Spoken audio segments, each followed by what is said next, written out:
Welcome to the Soul Aligned Network private podcast. I'm your host, Criss Madrigal, and I am super excited to have today's conversation with one of our guest experts, Thyra Newby. There is so much I can say about Thyra, and we started having this conversation before we hit record, but I want to share with you a little bit about really how we connected because there's so much. I just feel like there's so much to this story. And today, Thyra said it's going to be a full circle moment. And I have to say, today's Thyra's birthday. So happy birthday, Thyra. Thank you. And she said it's going to be a full circle moment. And I absolutely feel it. So Thyra and I were first connected when we were both authors in Hispanic Stars Rising.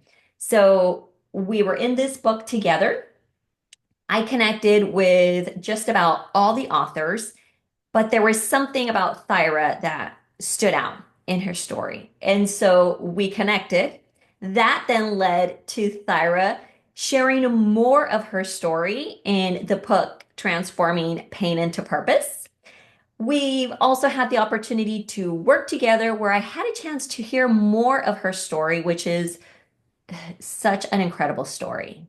And the things that Thyra has done in the last year that we've known each other are it's absolutely incredible. And I'm going to allow her to share that. But what she's done is truly the definition of breaking the chain, breaking generational chains. And it's really healing family patterns and reclaiming power, which is what we're going to talk about today. But first off, welcome, Thyra. Happy birthday. I am just so happy to have you here today. Thank you so much. I'm so happy to be here today also. Thank you. But yes, it all happened. When I wrote the story for Hispanic Stars Rising, I wasn't planning to, I mean, I journal every single day regardless, but I was not planning for it to lead me to where I'm at today. And so when that book it came out, and I've connected with all of the authors, but when you reached out to me on LinkedIn, like there was just something special there. I was like, there's something like I feel like this is a sign from God that He wants me to do more. And so after we connected on LinkedIn, and then you put up the post about the transforming pain into purpose, and that for me was like an instant yes, because that is that is what I felt like that I was called to do, was to share my story, but for a place to help other women feel like they're not alone in whatever it is that they've been through, or whatever it is that they're going through, at that moment. So that book was really like I healed so much writing my chapter in that book, because I shared just about everything. And so many people, like even when that book came out, I've had people find me on Facebook, and they literally messaged me. They were like, "Oh my God, Thyra, your story moved me so much," and like I teared up, and I was just, you know, I. I mean, I do it because I want to be part of this movement. Like, there's too many women suffering in silence, and they think that they have like no other option, or they just don't give themselves the grace that, we're not meant to suffer the way many women are suffering. And a lot of that, that's why I talk about breaking generational trauma, because it does stem from, your childhood, and how you were raised. And if you were raised in a not very healthy family system, you start to normalize, toxic behavior and things that, children should not have to go through. And so, and like I always tell people, my mother did the best that she could with the resources she had at that time, just like her mother. And, it's truly a generational uh, curse, so to speak. Like it goes from one generation to the other. And I found myself normalizing bad behavior. And that's why a lot of us, if you don't heal that trauma, your childhood trauma, what happens is that leads to you choosing relationships that are not good for you, the wrong partners, the wrong job. I was at a job for 18 years, and it was toxic, but I stayed because I didn't think I can do better. But you really do, and then you normalize, um, abuse, like emotional abuse. You question yourself, like, oh no, that maybe I'm just overreacting or something like that. But when you heal that at the deepest level, you forgive yourself, you forgive others, you truly start to really magnetize. And I'll never forget, I took your 6 week your 6 week course, and I was still like in the between, I was still like I was healing, but I wasn't like quite there yet. And I remember taking your 6 week course, and I remember you saying, you know, just shedding that old identity and shedding those layers, and how you do magnetize just beautiful things in your life, just beautiful, the relationships, great relationships, opportunities, just even the relationships that you have with, like with my husband and my children, that it's just so rich. So it's just been amazing. So, yeah, I always go back to that day when we did like the activation and everything, and I'm like, oh my goodness, this is like amazing, amazing. So, yes. Lyra, for those that haven't had the chance to read your chapter in Transforming Pain into Purpose, which we'll make sure to add a link to the book here, you have such an incredible story. Not just one story, right? It's like a multitude of stories that have shaped the woman that you are today. But for those that are not familiar, why don't you give us a little bit about your story? Just, a little recap of your story and what is it that led you to then now become a life coach and a hypnotherapist to support women that have experienced any type of trauma or difficult moments in their life? Yeah, so a little bit about me. So I was raised, we were extremely poor, like super poor. Like we had to climb trees to pick fruit just so that we can have food for that day. I grew up in Puerto Rico and Florida, so Miami, Florida. So luckily we had a lot of trees that we could be able to pick from. But it was very bad. My mother did the best she could, like I said, with the resources she had at that time. But she had 5 children. She was a single mother, and she had to work, and so I was exposed to sexual abuse and all of that. And so at a very young age, I couldn't take it anymore. So I left home, and I wanted to I knew then that I wanted to change this. Like I didn't want to, being that poor and just being in that environment. And so I thought I worked, I got a job at 14 years old, and at 14 years old, I was already like an adult. Like just I befriended a friend who was 18 years old, and we became roommates. And I was paying rent at 14 years old. It was crazy, but I did what I had to do to survive. And then I met like an individual, and he told me he loved me. So when you have conditional love growing up, and then you have someone that says, I love you, and you're coming from trauma, I believed them. And so I got together with him, and the relationship quickly became very toxic. It was a domestic violence situation, like he would hit me and all of that. And I was like, why is he tells me he loves me, but yet he's hitting me. And at that young age, I said, I'm not going to put up with this crap. And I ended the relationship very, very early. And he didn't want to end the relationship. So it became he stalked me for months. And long story short, he found me with a friend, and he wanted to kill both of us. The bullet missed me, but it didn't miss my friend, unfortunately. So I witnessed that. And that was when I really had this burning desire. Like, there's a reason why God spared my life, and I don't know what it is. And to honor my friends, like I'm just going to spread message. I mean, I was very young, so I was still trying to figure things out. But that was one of the biggest things that I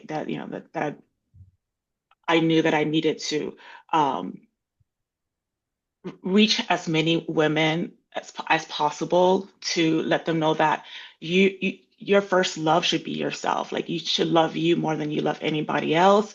And anything that, if you have a partner that says he loves you, or that's that's like icing, it's like a cherry on top. Like, but you should always be your first love. Where I'm at today, I started volunteering at domestic violence shelters and sexual assault centers. Became an advocate and a volunteer, and I did this for over a decade, like for years and years. And I found that because you're dealing with victims, and I saw myself in them, and they're just so broken, and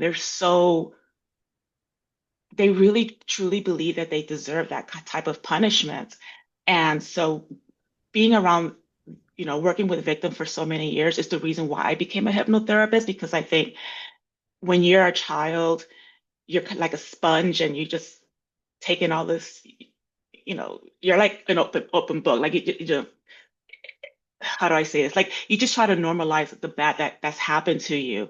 And so that's why when I do my coaching with my clients, I use a lot of hypnotherapy to try to help them shed those limiting beliefs and work in that subconscious, and just, Yeah. to let them know that this is actually very not normal.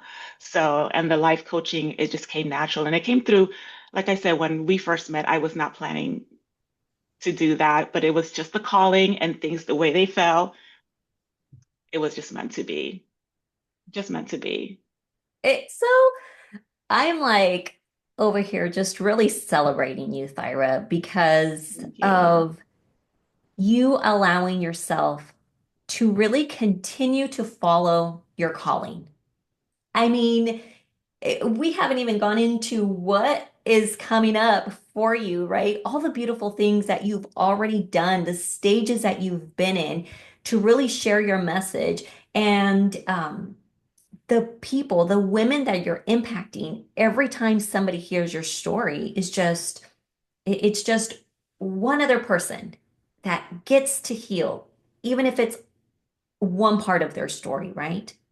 And I absolutely loved what you said that your first love has to be yourself. And if everybody could embrace that, if just a percentage could embrace that, this world would be different. Yes. It would be so different because for me, that's what broke me. My story is completely different than yours, but realizing that I no longer recognize the woman in the mirror and that I didn't love myself was that turning point for me. So I'm so thankful that you mentioned that because it's something that people have to recognize and learn because we're mirrors, right? We're mirrors. So when I'm looking around and it's like, oh, why doesn't this person love me? Or why do I not feel love? It's because they're mirroring right back what you're doing to yourself, right? And it's like, oh my goodness.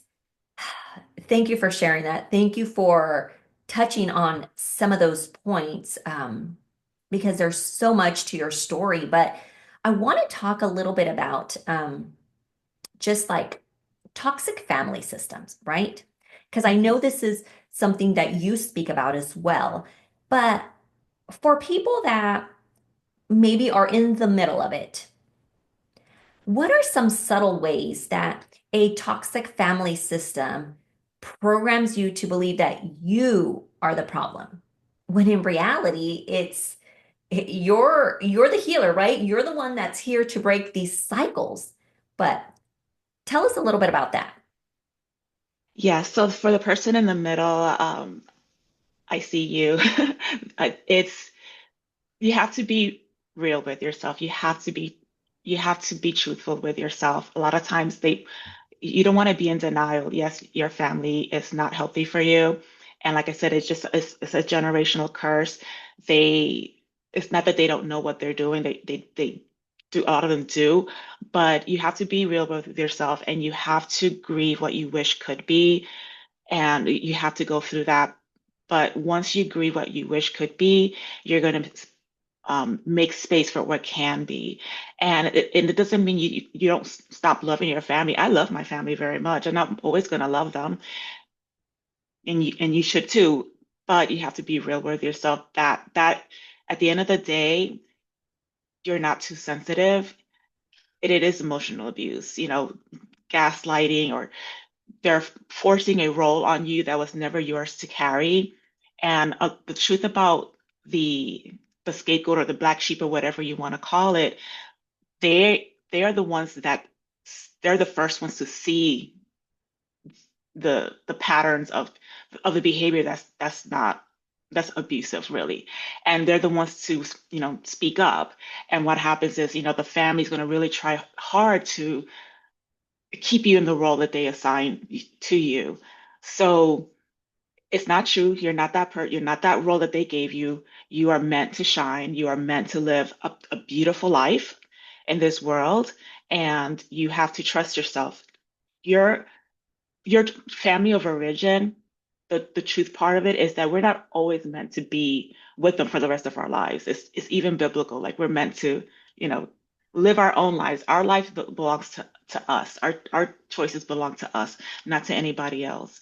And so what's going to happen is when you finally grieve what you wish could be and you make space for what can be, you're going to attract a new family, new relationships, beautiful relationships, and then you're going to have your own family. So that's what I tell, and it's once you're on the other side, it's amazing. Like your life just it really does become so much more fulfilled, and you become a better because you feel that you become a better wife, a better partner, a better friend, a better coworker. It's just it really does change, if that makes sense. Like it's Yes. yeah, yeah, yeah. Yes, because your own healing allows you to live life in a more expansive way, right? And you Yes. begin to magnetize the very things that you desire.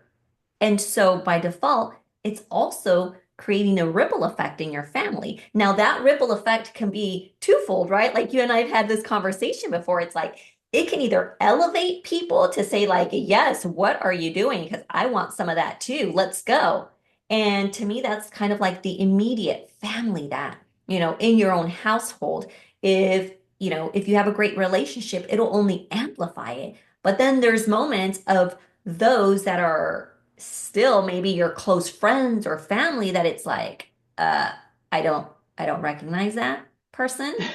I don't recognize a new you. I don't like it. And it's not because I don't like it. It's because it's not who you were. And again, I tell people it's like when people say mean things, because I think it happens to everyone who Hmm. is either having a spiritual awakening, really just doing something to change their personal life. Sometimes it does come with some comments that are hurtful. And sometimes those comments come from loved ones. And I've learned myself to say, you know what? It has nothing to do with me. It's not about me. It's about what they're feeling, when they're near me, when they hear me, because we're mirrors. And so I Hmm. love to remind that to people. It's like you continue to grow, you continue to evolve. Those that want to grow with you will just continue to follow you. And those that don't, will stay. They might dwindle, disappear. But like you said, they're still going to be your family, your friends, your coworkers. They're just going to hold a slightly different place in your heart. And not because, oh my gosh, they have a different place. It's like, I love you. I, wish you the best, but I'm moving on. Yeah. Not moving on from them, like Right. moving on from that space where I was that wasn't like that I didn't love myself because it really stems from that. Hmm. Right. Now you've lived the work that you do yourself, right? So what would you say are or were for you like the biggest emotional or identity shifts that you personally had to go through in order to break that generational patterns that you were in growing up? Yes. So I really started awakening maybe about 11 years ago. It wasn't 100%, but I started awakening to things. And I just, divorced my ex-husband. Was with him half my life, but well, 20 for over 20 years at that time. But then I'm with my current husband now. He's amazing. And I just little by little, I just started awakening. I realized that my ex-husband was actually a narcissist, and I went through a lot of emotional abuse there as well. Um, and so I started recognizing it more like in the workplace. I was there for 18 years, and same thing. My boss, I put up with. I had no boundaries. Let's just put it that way. I had zero boundaries. I worked 60 hours a week. Yeah, whatever you want me to do, I'll do it. I just want you to like me. I want you to, give me some praise, give me something. And I was sacrificing my emotional health because of that. And so, and then I awakened to that, and I left that job. And then the biggest one was my family. Uh, After everything that they've there was a lot of, if I tell you the stories of what they've done, your eyes would be like, what? And I put up with it. But anyway, I forgave my family. I didn't care. So you know what? We're family. I decided to host a get together at an Airbnb. And this is after the criticisms and the gossip and all of that. I just said, I'm just gonna put my stuff to the side. Maybe I'm just a little too sensitive. I did this beautiful Airbnb gathering together. My dream was to always take my nieces and nephews to Disney World. It was always a dream of mine. And so, long story short, as much as you could be the best, you could be a good person and the most loving person, but there just comes to a point where you have to see things that are right in front of your face. And what happened was basically was I speak to my family like once a year.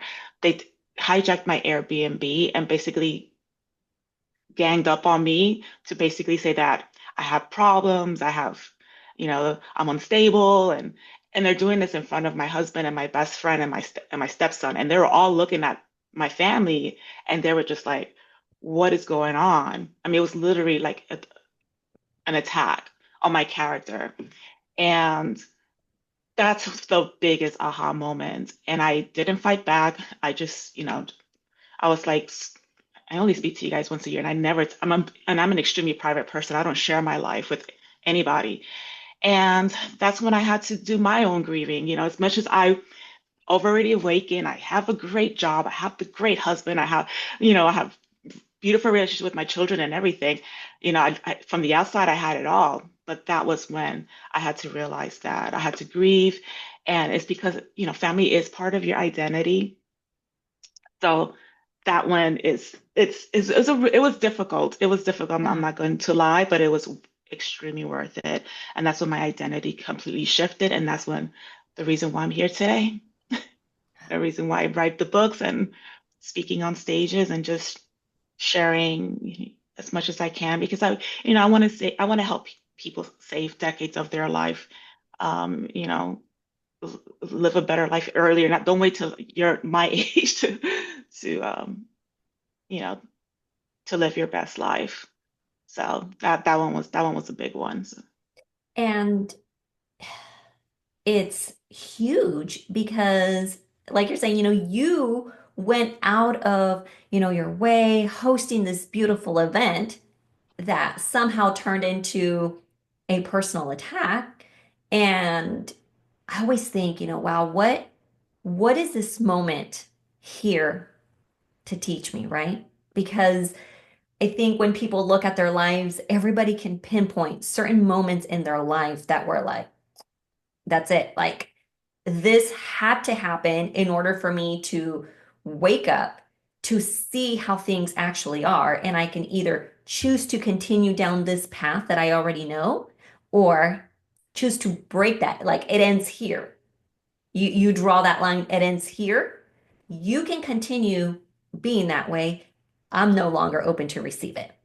And it feels like that's what you did in that moment. Like, I'm no longer open to receive whatever comments you have about me. Like, I know who I am, my family, husband, that those that are in your close network know who you are, and everybody else can say what they want. because people are always going to talk, right? It doesn't matter Right, what you do. You can be like a right, shining star. Look at all the things that you've done. And I guarantee you, someone is going to be like, oh, look at her.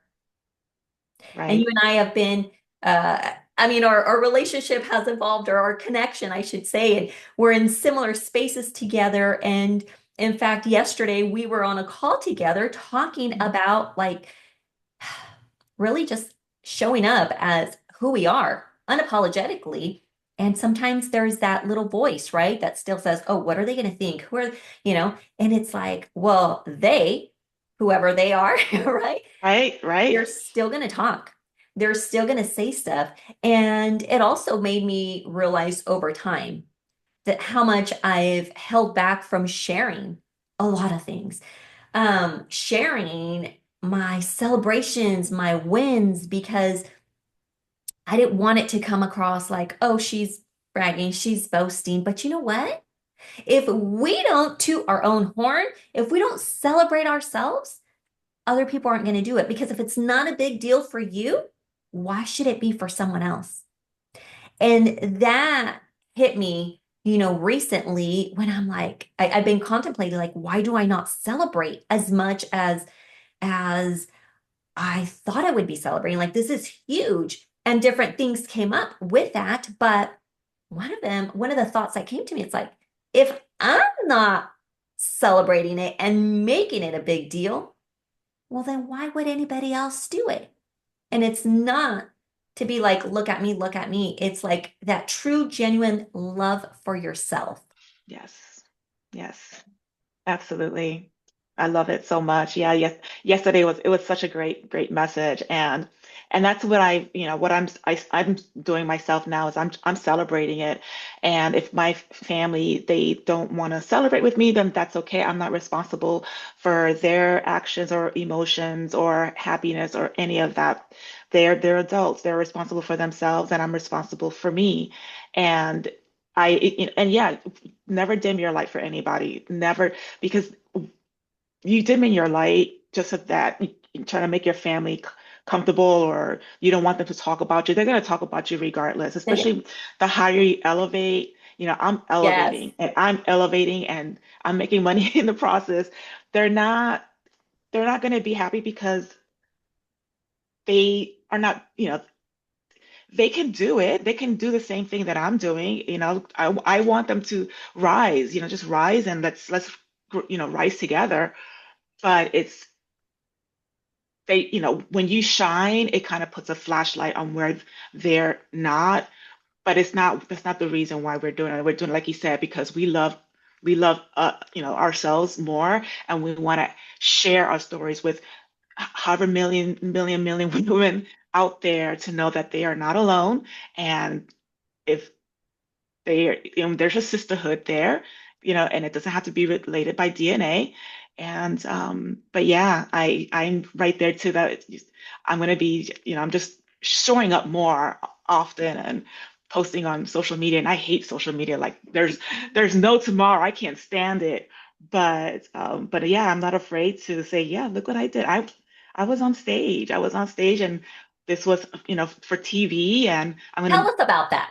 If Oh you yeah. can. Can you go Yes, into that? Okay. yes, Because I want people absolutely. to really see what's possible when you say yes to yourself. I mean, a year ago, you were in a space of like, oh my gosh, I shared my story for the first time. And then things evolved from there. And then just you saying yes to yourself and sharing your story and transforming pain into purpose, just saying yes before the book even published, launched so many other things for you to where now you're going to be in a docuseries. And I want people to really see what's possible.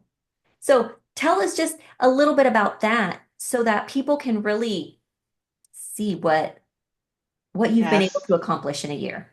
yes, yes. I never imagined myself standing on a stage speaking to an audience and cameras, but that was such an amazing experience. It was like something took over me, and it just flowed. It just flowed. It was like God was like, I got your back, Thyra. Don't worry about it.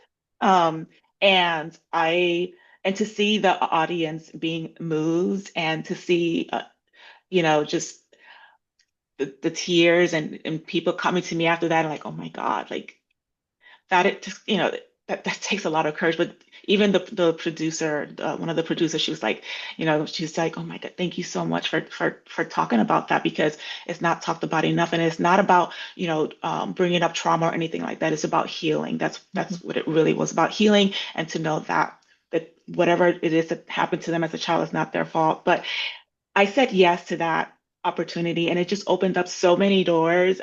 People are, you know, asking me if I can go on their podcast, and I have another stage. It was a virtual stage for in April that someone invited me to. They found me on Facebook, so but the possibilities are endless. It really is, and then because they're becoming more visible, I'm giving, like I have a client that she's like, oh, I want to be like you now. You're because she is extremely shy and extremely introverted. But yeah, when you say yes to yourself to opportunities like that, it just opens up so many doors. And you are truly also, opening the door for people to come to you and you know, to kind of guide them and because yeah, the possibilities are endless. It's been an amazing experience. I'm still like, oh, like I can't believe I did that, but I did it. So, but yeah, it was. And it's been from sharing one story and becoming a bestseller to sharing your story in a little bit more depth and becoming an international bestseller to being on stages and moving on to TV. How beautiful. Now the people that you get to impact. And I kind of want to wrap up with one other question, and it's for the women that are listening right now who resonate with part of your story and see you and think like, oh my gosh, I want to be able to break away from that. But they feel scared, scared to step back, scared to set boundaries, or to choose peace over dysfunction. Where can they begin today? They can begin today by, just yeah, love yourself. Don't the people pleasing and it's not healthy for you. Just love yourself, number one, and start shedding those limiting beliefs or those roles that your family put on you, and just start if you want to and do the thing scared anyway. Just do it scared anyway. If I can do it, anybody can do it. I was terrified, but I did it, and now I want to speak on more stages and write more books. Do it scared anyway because really you do. It is really is monumental to your healing. And there's women out there that need to hear your story. They truly are. So, 100%. mhm. Thyra, thank you so much for just bringing so much honesty and depth and permission into this space today. I think conversations like this really remind us that choosing ourselves is sacred. It's important. It's necessary if we're going to accomplish the mission that we were given Yes, here on this earth. And everybody has a mission. And if they're questioning what their mission is or what their purpose is, there's a possibility that you haven't gone in deep into your heart and listened to it because it's there and it's calling you. yes, And I want to just also say how much healing is a return to your truth. It's never a betrayal to your family, to your friends, to anyone. It's honoring who you are. It's returning to your most genuine, authentic self. And oh, gosh, that's what I desire for everyone. yes, yes. Amen. Absolutely. And like I mentioned at the beginning, Thyra is one of our guest experts, and she will be joining us in January to drop some of her wisdom into this group. So, depending on where you're tuning in, then, or yeah, when you're tuning into this episode, you will always find a link here also to her signature event, which I know is going to be powerful and impactful. And I can't wait to really tune into everything that you're going to share for that day. For now, I want to wish you happy birthday again, Thyra, and Thank you. to everyone else, thank you for tuning in, and we will see you next time. Thank you.